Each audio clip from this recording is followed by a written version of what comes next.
ಎಲ್ಲರಿಗೂ ನಮಸ್ಕಾರ. ಕಳೆದ ತರಗತಿಯಲ್ಲಿ ಕೆಸೆಟ್ನ ಸಾಮಾನ್ಯ ಪತ್ರಿಕೆ ಅಧ್ಯಾಯ 1 ಕುರಿತು, ಅಂದರೆ ಬೋಧನಾ ಸಾಮರ್ಥ್ಯವನ್ನು ಕುರಿತು ನಾವು ಸಂಪೂರ್ಣವಾಗಿ ನೋಡಿದ್ದೇವೆ. ಈ ದಿನ ಕೆಸೆಟ್ನ ಪೇಪರ್ 1 ಸಾಮಾನ್ಯ ಪತ್ರಿಕೆಯ 2ನೆಯ ಅಧ್ಯಾಯ ಅಥವಾ 2ನೆಯ ಘಟಕವಾದ ಯಾವುದು ಸಂಶೋಧನಾ ಸಾಮರ್ಥ್ಯ ಅಥವಾ ಸಂಶೋಧನಾ ಅಭಿರುಚಿಯ ಬಗ್ಗೆ ನಾವು ಈ ಒಂದು ತರಗತಿಯಲ್ಲಿ ಸಂಪೂರ್ಣವಾಗಿ ನೋಡಲಿದ್ದೇವೆ. ನೋಡಿ, ಸಂಶೋಧನಾ ಅಭಿರುಚಿ ಅಥವಾ ಸಂಶೋಧನಾ ಸಾಮರ್ಥ್ಯ ಎನ್ನುವುದು ಒಬ್ಬ ಅಸಿಸ್ಟೆಂಟ್ ಪ್ರೊಫೆಸರ್ಗೆ ಬೇಕಾದ ಮುಖ್ಯವಾದ ಒಂದು ಏನ್ ಹೇಳ್ಬೋದು, ಒಂದು ಮುಖ್ಯವಾದ ಗುರಿ ಅಂತ ಹೇಳ್ಬೋದು. ಯಾಕಂದ್ರೆ ಅವರು ಮಕ್ಕಳಿಗೆ ವಿದ್ಯಾಭ್ಯಾಸವನ್ನು ಕಲಿಸುವುದರ ಜೊತೆಗೆ ಸಂಶೋಧನೆಯನ್ನು ಸಹ ಮಾಡಲು ಅರ್ಹರಾಗಿರ್ತಾರೆ. ಸೊ ಈ ಒಂದು ತರಗತಿಯಲ್ಲಿ ನಾವು ಈ ಸಂಶೋಧನಾ ಅಭಿರುಚಿ ಅಥವಾ ಸಂಶೋಧನಾ ಸಾಮರ್ಥ್ಯದ ಬಗ್ಗೆ ಸಂಪೂರ್ಣವಾಗಿ ನೋಡೋಣ. ಸೊ ಈ ತರಗತಿಯಲ್ಲಿ ಈ ಒಂದು ಘಟಕದಲ್ಲಿ ಯಾವ್ಯಾವುದೋ ಒಂದು ಪಠ್ಯಕ್ರಮವನ್ನು ನಾವು ಕವರ್ ಮಾಡಲಿದ್ದೇವೆ ಅಂದ್ರೆ, ಪಠ್ಯಕ್ರಮದ ಅವಲೋಕನ ಮಾಡಲಿದ್ದೇವೆ ಅಂದ್ರೆ, ದ ಸಿಲೆಬಸ್ ಓವರ್ವ್ಯೂ ಇಸ್ ಸಂಶೋಧನೆ ಅಂದ್ರೆ ರಿಸರ್ಚ್, ಅದರ ಅರ್ಥ, ಲಕ್ಷಣಗಳು, ಧನಾತ್ಮಕ ಮತ್ತು ಅನಂತರ ಧನಾತ್ಮಕತಾ ವಿಧಾನವನ್ನು ನೋಡಲಿದ್ದೇವೆ. ಸಂಶೋಧನಾ ವಿಧಾನಗಳು, ಸಂಶೋಧನೆಯ ಹಂತಗಳು, ದ ಸ್ಟೆಪ್ಸ್ ಆಫ್ ರಿಸರ್ಚ್, ಪ್ರಬಂಧ ಮತ್ತು ಲೇಖನ, the thesis and article, ICT ಅನ್ವಯ, ದ ಐಸಿಟಿ ರಿಸರ್ಚ್, ಸಂಶೋಧನಾ ನೈತಿಕತೆ, ಸಂಶೋಧನಾ ಎಥಿಕ್ಸ್, ಎಲ್ಲದನ್ನು ಕುರಿತು ಈ ಒಂದು ಇದರಲ್ಲಿ ನಾವು ಕುರಿತು ನೋಡಲಿದ್ದೇವೆ. ಸೊ ನೆನ್ಪಿಟ್ಕೊಳ್ಳಿ, ಯಾವುದೇ ಒಂದು ಸಂಶೋಧನೆಯನ್ನು ಮಾಡುವಾಗ ಕೆಲವೊಂದು ಅಂಶಗಳನ್ನ ಪರಿಗಣನೆ ಇಟ್ಕೋಬೇಕಾಗುತ್ತೆ.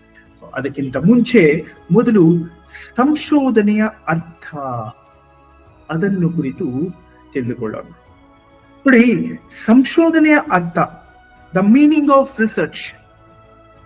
ಸಂಶೋಧನೆ ಎಂದರೆ ಜ್ಞಾನದ ಮೂಲ ನಿಧಿಗೆ ಹೊಸ ಮಾಹಿತಿಯನ್ನು ಸೇರಿಸುವ ವ್ಯವಸ್ಥಿತ ಮತ್ತು ವೈಜ್ಞಾನಿಕ ಪ್ರಕ್ರಿಯೆ. ಏನು? ಸಂಶೋಧನೆ ಎಂದರೆ ಜ್ಞಾನದ ಮೂಲ ನಿಧಿಗೆ ಹೊಸ ಮಾಹಿತಿಯನ್ನು ಸೇರಿಸುವ ವ್ಯವಸ್ಥಿತ ಮತ್ತು ವೈಜ್ಞಾನಿಕ ಪ್ರಕ್ರಿಯೆ.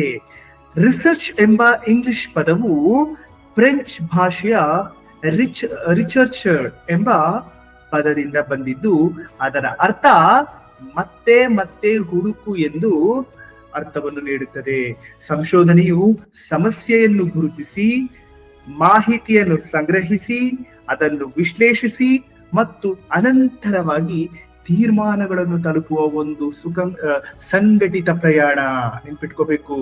So research is a systematic scientific process of adding new information to the existing body of knowledge. The word research is derived from the French word rechercher, meaning to search and search again.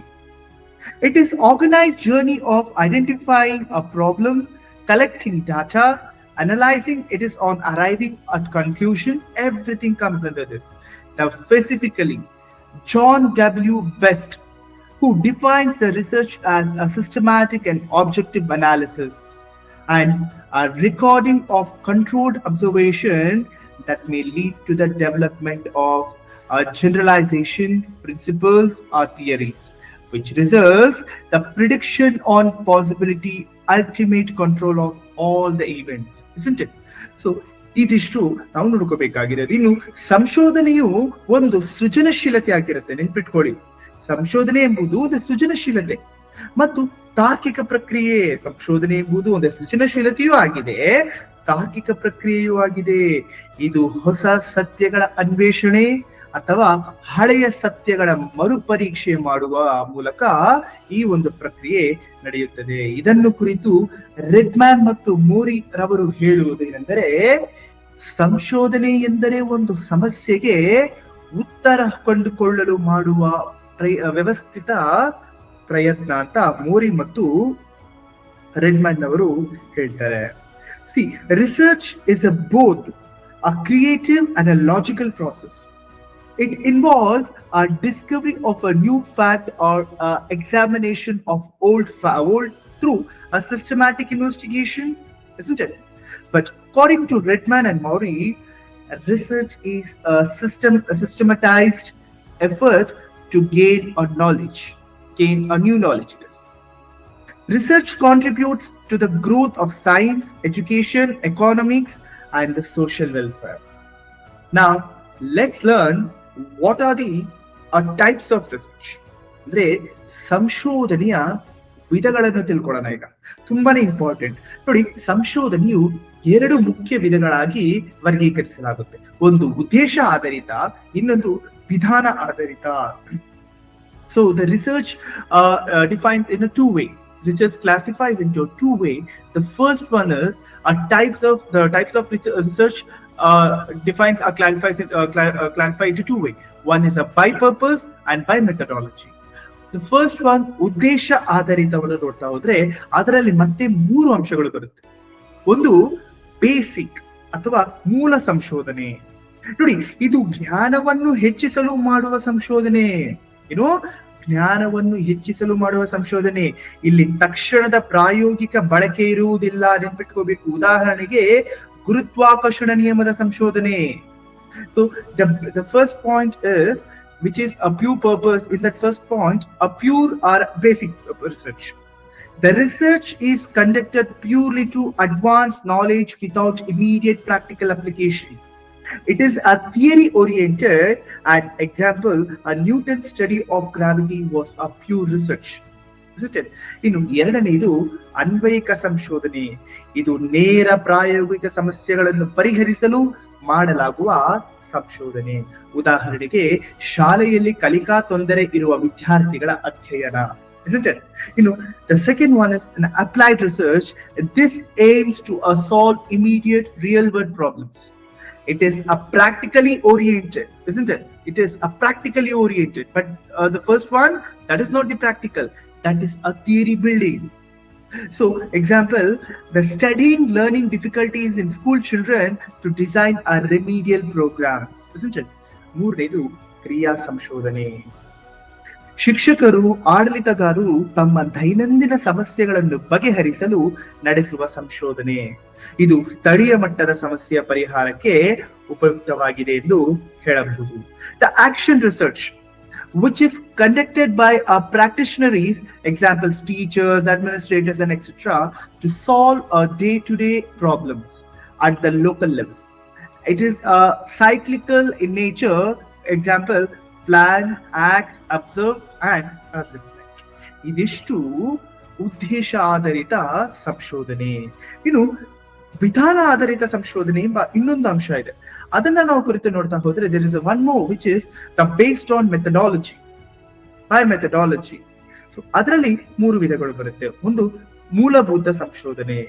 ಶಿಕ್ಷಣ, ವಿಜ್ಞಾನ, ನೆನ್ಪಿಟ್ಕೊಳ್ಳಿ, ಶಿಕ್ಷಣ, ವಿಜ್ಞಾನ ಮತ್ತೆ ಸಮಾಜಶಾಸ್ತ್ರ ಅದರ ಆಧಾರದ ತತ್ವಗಳ ಮೇಲೆ ಕೇಂದ್ರೀಕೃತ. ಗುಣಾತ್ಮಕ ಮತ್ತು ಪ್ರಮಾಣಾತ್ಮಕ ವಿಧಾನಗಳನ್ನು ಬಳಸುವುದು.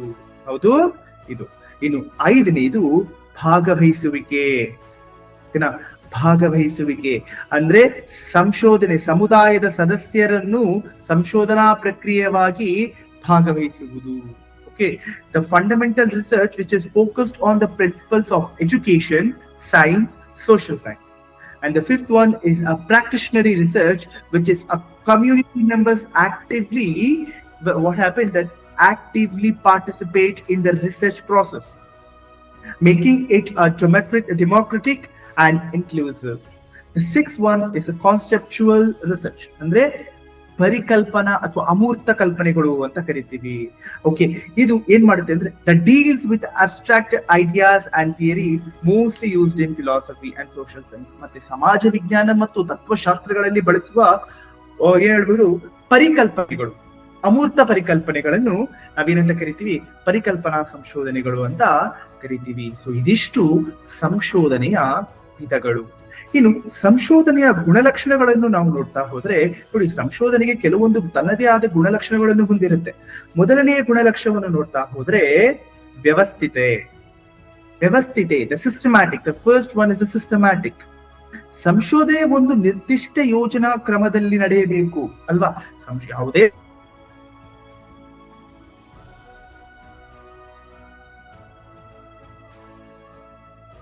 a defined a plan and procedure. Correct ಅಲ್ವಾ? a defined plan and procedure. ಎರಡನೇದು ತಾರ್ಕಿಕತೆ, ಲಾಜಿಕಲ್, ಅಂದ್ರೆ ತರ್ಕಬದ್ಧ ವಿಚಾರ ಮತ್ತು ಅನುಮಾನ ಇರಬೇಕು ಒಂದು ಸಂಶೋಧನೆಯಲ್ಲಿ ಅಲ್ವಾ. ತರ್ಕಬದ್ಧ ವಿಚಾರ ಮತ್ತು ಅನುಮಾನ ಇರಬೇಕು. It should be apply a rational thinking and a valid inference, isn't it? So that is how the second characteristics of a research will go. And the third one is ವಸ್ತುನಿಷ್ಠತೆ. ನೋಡಿ, ಸಂಶೋಧಕರ ಪೂರ್ವಗ್ರಹ ಇರಬಾರದು, ಅದು ಮುಖ್ಯವಾಗಿರಬೇಕು. ಓಕೆನಾ? ಪೂರ್ವಗ್ರಹ ಸಂಶೋಧಕನಿಗೆ ಇರಬಾರದು, ವಸ್ತುನಿಷ್ಠತೆ ಇರಬೇಕು ಅಲ್ವಾ. So the third one is objective, free from personal bias and a prejudice in the research. That is the main characteristics of a researcher. And the fourth one is empirical, ಅಂದ್ರೆ ಪರೀಕ್ಷಾರ್ಹತೆ, ಅಂದ್ರೆ ಸಂಶೋಧನಾ ಫಲಿತಾಂಶ ನಿರೀಕ್ಷೆ ಅಥವಾ ಅನುಭವದ ಮೂಲಕ ಪರೀಕ್ಷಿಸಬೇಕಾಗುತ್ತದೆ. See, the findings must be on the direct or indirect observations of experience. The next one is replicable, controlled and critical. ಈ ತರ ಇನ್ನು ಹಲವಾರು ಲಕ್ಷಣಗಳು ನಾವು ಈ ಒಂದು ಸಂಶೋಧನೆಯಲ್ಲಿ ನೋಡ್ತಾ ಹೋಗ್ತೀವಿ. ಇನ್ನು ಈ ಸಂಶೋಧನೆಯ ಲಕ್ಷಣಗಳು ಆದ್ಮೇಲೆ ನಾವು 2 ಪಾಯಿಂಟ್ಗಳನ್ನು ತುಂಬಾನೇ ನೆನ್ಪಿಟ್ಕೋಬೇಕಾಗುತ್ತೆ. ಅದೇ ಗುಣಾತ್ಮಕ ವಿಧಾನ ಮತ್ತೆ ಧನಾತ್ಮಕ ವಿಧಾನ. ಗುಣಾತ್ಮಕ ವಿಧಾನ ಮತ್ತು ಪ್ರಮಾಣಾತ್ಮಕ ವಿಧಾನ. Qualitative research and quantitative research. ಏನು ಕ್ವಾಲಿಟಿವ್ ರಿಸರ್ಚ್ ಅಂದ್ರೆ, ನೋಡಿ, ಯಾವಾಗ್ಲೂ ಓಕೆ, ಮೊದಲು ಧನಾತ್ಮಕ ಮತ್ತು ಅನಂತರ ಧನಾತ್ಮಕ ವಿಧಾನವನ್ನು ಕುರಿತು ನೋಡೋಣ. ಅದೇ ಪಾಸಿಟಿವಿಸಮ್ ಮತ್ತು ಪೋಸ್ಟ್ ಪಾಸಿಟಿವ್ ಗೊತ್ತಾದ್ರೆ ಮಾತ್ರ ನಾವು ಇದರ ಒಂದು ನೆಕ್ಸ್ಟ್ ಇದನ್ನ ಹೋಗಬಹುದಾಗಿದೆ. ಮೊದಲು ತಿಳ್ಕೊಳ್ಳೋಣ ವಾಟ್ ಇಸ್ ಪಾಸಿಟಿವಿಸಮ್, ಧನಾತ್ಮಕ ವಿಧಾನದ ಬಗ್ಗೆ ತಿಳ್ಕೊಳ್ಳೋಣ. ನೋಡಿ, ಧನಾತ್ಮಕ ವಿಧಾನ ಎಂದರೆ ಈ ವಿಧಾನದ ಪ್ರಕಾರ ಜ್ಞಾನವನ್ನು ಕೇವಲ ಇಂದ್ರಿಯ ಅನುಭವ ಮತ್ತು ವೈಜ್ಞಾನಿಕ ಪರಿಕಲ್ಪನೆಯ ಮೂಲಕ ಪಡೆಯಬಹುದು. ಎಸ್ಪೆಷಲಿ ಕಾಂಟ್ ಮತ್ತು ಅಗಸ್ಟ್ ಕಾಂಟೆ ಈ ತತ್ವದ ಮೂಲ ಪ್ರವರ್ತಕರು. ಧನಾತ್ಮಕ ಗುಣ ವಿಧಾನವು ಪ್ರಮಾಣಾತ್ಮಕ ಸಂಶೋಧನೆಗೆ ತಾತ್ವಿಕ ಆಧಾರವಾಗಿ ಉಳಿದಿದೆ. ಯಾವುದು? ಪ್ರಮಾಣಾತ್ಮಕ ವಿಧಾನಕ್ಕೆ ತಾತ್ವಿಕವಾಗಿ ಉಳಿದಿದೆ. So positivism, according to the philosophical approach, knowledge can only be gained through a sensory experience and scientific verification. Auguste Comte are regarded as the father of positivism. It holds that there is an objective, observable, a social reality that can be measured using scientific methods. So positive forms can be philosophical based on a quantitative research, isn't it? ಇನ್ನು ಅನಂತರ ಧನಾತ್ಮಕ ಅಂದ್ರೆ post ಪಾಸಿಟಿವಿಸಂ ಬಗ್ಗೆ ನೋಡೋಣ. ನೋಡಿ, ಈ ವಿಧಾನವು ಧನಾತ್ಮಕ ವಿಧಾನದ ಮಿತಿಗಳನ್ನು ಮನ್ನಿಸುತ್ತಾ ಸಂಶೋಧನೆಯ ಫಲಿತಾಂಶಗಳನ್ನು ಎಂದಿಗೂ ಸಂಪೂರ್ಣ ಸಂಶಯ ರಹಿತವಾಗಿರಲಾರವು ಎಂದು ಒಪ್ಪಿಕೊಳ್ಳುತ್ತದೆ. ಕಾರ್ಲ್ ಪಾಪರ್ ಇದರ ಪ್ರಮುಖ ಸ್ಥಾಪಕ. ನೆನ್ಪಿಟ್ಕೊಳ್ಳಿ, ತಪ್ಪಿಸಬಹುದಾದ ಊಹೆಯ ಈ ವಿಧಾನವ ತಿರುಳನ್ನು ನಮಗೆ ತಿಳಿಸುತ್ತದೆ.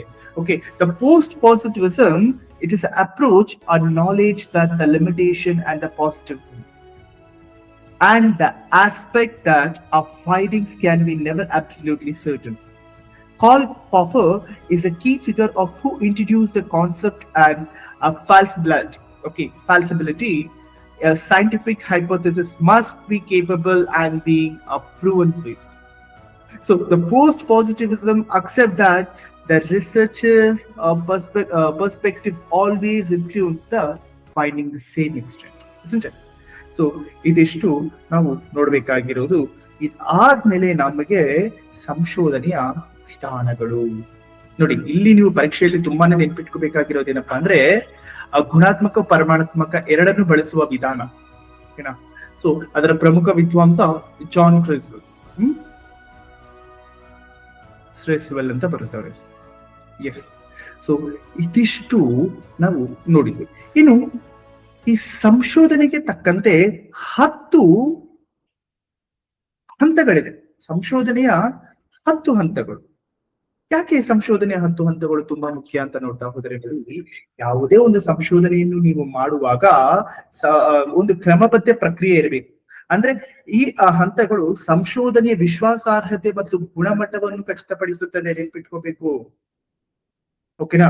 ಅದರಲ್ಲಿ the research follows a systematic sequential process, each steps build upon a previous one, and other one contributes a reliability and validability in the final input. The first one is a ಸಂಶೋಧನಾ ಸಮಸ್ಯೆಯ ಆಯ್ಕೆ. ಅಂದ್ರೆ ನಾವು ಯಾವ ಸಂಶೋಧನೆಯನ್ನು ಮಾಡ್ತಾ ಇದ್ದೀವಿ ಎಂಬ ಆ ಸಂಶೋಧನೆ ವಿಷಯದನ್ನು ಕುರಿತು ಆಯ್ಕೆ ಮಾಡೋದು. The identification and the selection of a research problem means choose a researchable, feasible and a significant problem. The second one is ಸಾಹಿತ್ಯ ಸಮೀಕ್ಷೆ, a review of a related literature, which is called RRL. ಅಲ್ವಾ?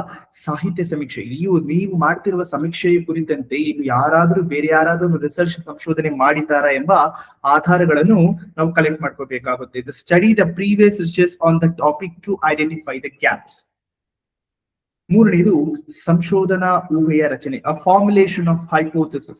See, the state expected the outcomes in a testable form, which is null hypothesis 0 it's called, and alternative hypothesis, that is H1. Okay, ಅಂದ್ರೆ ಸಂಶೋಧನೆಯ ಊಹೆಗಳನ್ನು ರಚನೆ ಮಾಡ್ಕೊಳ್ಳೋದು. ಓಕೆನಾ? ಮತ್ತೆ ನಾಲ್ಕನೇದು ಸಂಶೋಧನಾ ವಿನ್ಯಾಸ, ಅಂದ್ರೆ the research design, the plan overall approach, sample, tools and data collection procedure. ಅಂದ್ರೆ ಈ ಸಂಶೋಧನೆಯನ್ನು ಯಾವ ವಿನ್ಯಾಸವನ್ನು ಹೇಗೆ ಗೊಳಿಸ್ತೀರಾ, ಅಂದ್ರೆ ಯಾವ ಸಾಧನಗಳನ್ನು ಬಳಸ್ಕೋತೀರಾ, ಯಾವ ದತ್ತಾಂಶಗಳನ್ನು ಬಳಸ್ಕೋತೀರಾ, ಯಾವ ಮಾದರಿಗಳನ್ನು ಬಳಸ್ಕೋತೀರಾ, ಇದೆಲ್ಲವೂ ಒಂದು ಪ್ರೊಸೀಜರ್ ಆಗಿ ನೀವು ಫಾಲೋ ಮಾಡಬೇಕಾಗುತ್ತೆ. ಇನ್ನು ಐದನೇದು ಮಾದರಿಯ ಆಯ್ಕೆ, the sampling. Select the representative participants, random, satisfied, cluster, a perspective, etc. ಅಂದ್ರೆ ನೀವು ಯಾವ ಮಾದರಿಯನ್ನು ಆಯ್ಕೆ ಮಾಡ್ಕೋತಿದ್ದೀರಾ ಈ ಒಂದು ಸಂಶೋಧನೆಗಾಗಿ, ಅಂದ್ರೆ ಪರೀಕ್ಷಾ ಮುಖಾಂತರ ಮಾಡ್ತೀರಾ ಅಥವಾ ಇಂಟರ್ವ್ಯೂಸ್ ಪ್ರಕಾರ ಮಾಡ್ತೀರಾ, ಈ ತರ ಬೇರೆ ಬೇರೆ ಡೇಟಾ ಸಂಗ್ರಹ ಸಾಧನಗಳ ಕುರಿತು ನಾವು ನೋಡ್ಬೇಕಾಗುತ್ತೆ. ಇನ್ನು ಡೇಟಾ ಸಂಗ್ರಹ, the data collection. See, gather the data from the simple using selected tools. ನಿಮ್ಗೆ ಆಲ್ರೆಡಿ ಗೊತ್ತಿದೆ ಯಾವ ಒಂದು ವಿಧಾನವನ್ನು ಅಥವಾ ಯಾವ ಒಂದು ಮಾದರಿಯನ್ನು ಬಳಸಿಕೊಂಡು ನೀವು ಇನ್ಫಾರ್ಮೇಶನ್ ಅನ್ನ ಪಡ್ಕೋಬೇಕು ಅಂತ. ಸೊ ಅದರನ್ನು ಆಧಾರವಾಗಿಟ್ಕೊಂಡೆ ನೀವು ದತ್ತಾಂಶಗಳನ್ನು ಸಹ ಪಡ್ಕೋಬೇಕಾಗುತ್ತೆ, ನೆನ್ಪಿಟ್ಕೊಳ್ಳಿ. ಮತ್ತೆ ಡೇಟಾ ವಿಶ್ಲೇಷಣೆ, the data analysis and interpretations. See, use the statistical and thematic analysis interpretation findings. ಅಂದ್ರೆ ನೀವು ನೀವು ದತ್ತಾಂಶಗಳನ್ನು ವಿಶ್ಲೇಷಣೆ ಮಾಡುವಾಗ ಅದು ಅಂಕಿ ಅಂಶಗಳ ಆಧಾರಿತವಾಗಿರಬೇಕು, ನೆನ್ಪಿಟ್ಕೊಳ್ಳಿ. ಮತ್ತೆ ನಿರ್ಣಯ ಮತ್ತು ತೀರ್ಮಾನ, ಅಂತಿಮವಾಗಿ ನೀವು ಬರೆದಿರುವ ಅಥವಾ ನೀವು ಸಂಶೋಧಿಸಿರುವ ಆ ಸಂಶೋಧನೆಯ ಅಂತಿಮ ತೀರ್ಮಾನ, ನಿಮ್ಮ ಆ ಒಂದು ಸಂಶೋಧನೆ ಉಪಸಂಹಾರವನ್ನು ಮಾಡಬೇಕಾಗುತ್ತೆ. See the conclusion and the recommendations, ಅಲ್ವಾ? See which is summarize the finding and suggest the implications, isn't it? And the last one is ವರದಿಯ ಬರವಣಿಗೆ, the research report writing. ನೀವು ಎಲ್ಲ ಈ 9 ಹಂತಗಳನ್ನು ದಾಟಿದ ನಂತರ ನೀವ್ ಏನ್ ಮಾಡ್ತೀರಾ, ಒಂದು ವರದಿಯನ್ನು ಸಲ್ಲಿಸ್ತೀರಾ, ಅಲ್ವಾ? ಆ ವರದಿಯೇ ಕಂಪ್ಲೀಟ್ ಆಗಿ ನಿಮ್ಮ ರಿಸರ್ಚ್ ಬಗ್ಗೆ ಹೇಳುತ್ತೆ. ಮತ್ತೆ ಇಲ್ಲಿ ನಾವು ತಿಳ್ಕೊಬೇಕಾಗಿರೋದು ಇನ್ನೊಂದು ವಿಷಯ ಏನಪ್ಪಾ ಅಂದ್ರೆ ಊಹೆ ಮತ್ತು ಮಾದರಿ. ಊಹೆ ಅಂದ್ರೆ ಏನಪ್ಪಾ? What is hypothesis? ಊಹೆ ಎಂದರೆ ಸಂಶೋಧನೆಯ ನಿರೀಕ್ಷಿತ ಫಲಿತಾಂಶದ ಬಗ್ಗೆ ಮಾಡಲಾದ ತಾತ್ಕಾಲಿಕ ಊಹೆ. ಇದು 2 ಬಗೆ ಬರುತ್ತೆ. ಒಂದು ಶೂನ್ಯ, ಇನ್ನೊಂದು ಊಹೆ ಪರ್ಯಾಯ ಶೂನ್ಯ. ಶೂನ್ಯದ ಚಿಹ್ನೆ H1, H0 ಅಂತ ಕರಿತೀವಿ, which is a null hypothesis, and there is alternative hypothesis which is called H1. So hypothesis, it is a tentative testable statement about expected relationship between variables, which is null hypothesis, and one more is alternative hypothesis. Okay, these are the 2 hypotheses which you must know this. ಇದಾದ್ಮೇಲೆ ಬರೋದು thesis. Okay, ಏನು thesis ಅಂದ್ರೆ? Okay, thesis ಹೋಗೋಕ್ ಮುಂಚೆ ನಾವು ಪ್ರಬಂಧ, thesis ಮತ್ತೆ article ಬಗ್ಗೆ ಕ್ಲಿಯರ್ ಆಗಿ ನೋಡ್ಕೊಳ್ಳೋಣ. ಏನಪ್ಪಾ ಥೀಸಿಸ್ ಅಂದ್ರೆ? ಏನಿರ್ಬೋದು ನೋಡಿ. ಥೀಸಿಸ್ ಅಂದ್ರೆ ನೀವು ಬರೆಯುವ ಪ್ರಬಂಧ ಅಥವಾ ಲೇಖನ ಬರವಣಿಗೆ, ಪ್ರಬಂಧ ಮತ್ತು ಲೇಖನ ಬರವಣಿಗೆಗೆ ಥೀಸಿಸ್ ಅಂಡ್ ಆರ್ಟಿಕಲ್ ರೈಟಿಂಗ್ ಅಂತ ಕರಿತೀವಿ ಕನ್ನಡದಲ್ಲಿ ಅಲ್ವಾ. ಥೀಸಿಸ್ ಸ್ವರೂಪ ಏನಿದು ನೋಡಿ. ಥೀಸಿಸ್ ಒಂದು ಅಂದ್ರೆ ಪ್ರಬಂಧ ಒಂದು ಮೂಲ ಸಂಶೋಧನಾ ಕೃತಿ. ಇದನ್ನು ಎಂಫಿಲ್ ಅಥವಾ PhD ಕಾರ್ಯಕ್ರಮಗಳಿಗೆ ಬಳಸಲಾಗುತ್ತದೆ. ಡಿಸರ್ಟೇಷನ್ ಮತ್ತು ಥೀಸಿಸ್ ಎಂಬ ಎರಡು ಶಬ್ದಗಳು ಸಾಮಾನ್ಯವಾಗಿ ಒಂದೇ ಅರ್ಥದಲ್ಲಿ ಬಳಸಲಾಗುತ್ತದೆ. The thesis is a origin research work submitted in partial fulfillment of requirement for a doctoral or a master's degree. It presents a comprehensive investigation of a research, the problem and the significant the original contribution of knowledge. ಏನೇನಿರ್ಬೇಕು ಈ thesis ಅಲ್ಲಿ? ಏನೇನಿರ್ಬೇಕು ನಿಮ್ಮ ಪ್ರಬಂಧದಲ್ಲಿ? ನೋಡಿ, ನಿಮ್ಮ ಪ್ರಬಂಧದಲ್ಲಿ ಶೀರ್ಷಿಕೆ, the title of a page ಇರಲೇಬೇಕು. ನಿಮ್ಮ ಒಂದು thesis ಅಲ್ಲಿ ಮೊದಲನೇ ಇದರಲ್ಲಿ ಏನಿರ್ಬೇಕು? ಶೀರ್ಷಿಕೆ, ಪುಟ, ಟೈಟಲ್ ಪೇಜ್ ಇರಬೇಕು. They should be on a title, author name, degree, university, everything. ಪುಟ ಶೀರ್ಷಿಕೆ ಇರಬೇಕು. ಎರಡನೇದು ಸಮರ್ಪಣೆ, dedication. C, it is optional actually. It is optional, which is dedicated to person or an institution that totally depends on you people whenever you writing a prabandha or thesis. The third one is abhisvikruti, acknowledgement, which is a thanks to guide, whether it might be institution, participants and everything, which we go into acknowledgement. ಅಂದ್ರೆ ಅಭಿರುಚಿಯನ್ನು ಅಭಿಸ್ವೀಕೃತಿಯನ್ನು ನಾವು ವ್ಯಕ್ತಪಡಿಸ್ತೀವಿ. ಇನ್ನು ನಾಲ್ಕನೇದು ಪರಿವಿಡಿ, the table of contents. ಆ ಪ್ರಬಂಧದಲ್ಲಿ ನೀವು ಏನ ವರದಿಯನ್ನ ಸಲ್ಲಿಸಿದ್ರಲ್ವಾ, ಆ ವರದಿಯನ್ನು ಸಲ್ಲಿಸಿದ ಮೇಲೆ ಆ ಪ್ರಬಂಧದಲ್ಲಿ ನೀವು ಪರಿವಿಡಿಯನ್ನು ಇರ್ಬೇಕು. ಅಂದ್ರೆ ನೀವು ಯಾವ ವಿಷಯದ ಬಗ್ಗೆ ಯಾವ ಚಾಪ್ಟರ್ ವೈಸ್ ಲಿಸ್ಟ್ ನೀವು ಪೇಜ್ ನಂಬರ್ ಸಮೇತ ನೀವು ಮಾಡಿದೀರಾ ಅಂತ ಈ ಒಂದು ಪರಿವಿಡಿ ನಮಗೆ ಹೇಳುತ್ತೆ. That is called the table of contents. Next ಸಾರ ಸಂಗ್ರಹ, ಅಬ್ಸ್ಟ್ರಾಕ್ಟ್ಸ್. ಅಂದ್ರೆ a brief summary about 300 the problem, method and findings. ಅಂದ್ರೆ ನೀವು ಒಂದು ಸಮ್ಮರಿಯನ್ನ ಕೊಡ್ಬೇಕಾಗುತ್ತೆ. ಯಾವ್ದಾದ್ರು ಒಂದು 300ರಿಂದ 400 ವರ್ಡ್ಗಳಲ್ಲಿ ಏನಪ್ಪಾ ಅಂದ್ರೆ ಅದರಲ್ಲಿ ಬಂದ ಸಮಸ್ಯೆಗಳು, ನೀವು ಅದನ್ನು ಉಪಯೋಗಿಸಿದ ವಿಧಾನ ಮತ್ತು ಯಾವ ಫೈಂಡಿಂಗ್ಸ್ ನ ನೀವು ಮಾಡಿದ್ದೀರಂತ, ಯಾವ ವಿಷಯಗಳನ್ನ ನೀವು ಕಂಡುಕೊಂಡಿದ್ದೀರಾ ಎಂಬ ವಿಷಯಗಳನ್ನು ಸಹ ನೀವು ಅಲ್ಲಿ ಮೆನ್ಷನ್ ಮಾಡ್ಬೇಕಾಗುತ್ತೆ. ಅದಾದ್ಮೇಲೆ ಅಧ್ಯಯನ 1, ಅಧ್ಯಯನ 2, ಅಧ್ಯಯನ 3, ಅಧ್ಯಯನ 4, ಅಧ್ಯಯನ 5, ಗ್ರಂಥಸೂಚಿ, ಅನುಬಂಧ ಎಲ್ಲವೂ ನೀವು ಇದರಲ್ಲಿ ಕ್ಲಿಯರ್ ಆಗಿ ಮೆನ್ಷನ್ ಮಾಡ್ಬೇಕಾಗುತ್ತೆ. ಓಕೆನಾ? ಸೊ ಇದನ್ನ ನಾವು ಏನಂತ ಕರಿತೀವಿ? ರಿಸರ್ಚ್ ಥೀಸಿಸ್ ಅಂತ ಕರಿತೀವಿ. ರಿಸರ್ಚ್ ಥೀಸಿಸ್ ಅಲ್ಲಿ ತುಂಬಾನೇ ಇಂಪಾರ್ಟೆಂಟ್ ಆದ ಇವುಗಳನ್ನು ನಾವು ಮೆನ್ಷನ್ ಮಾಡಲೇಬೇಕಾಗುತ್ತೆ. ಸೊ ಇಲ್ಲಿಗೆ ಇಷ್ಟಿರ್ಲಿ. ಸೊ ನಾಳೆ ತರಗತಿಯಲ್ಲಿ ನಾವು ಇದನ್ನು ಕಂಟಿನ್ಯೂ ಮಾಡುತ್ತಾ ಈ ಒಂದು ಚಾಪ್ಟರ್ ಅನ್ನು ಕಂಪ್ಲೀಟ್ ಮಾಡೋಣ. Thank you so much.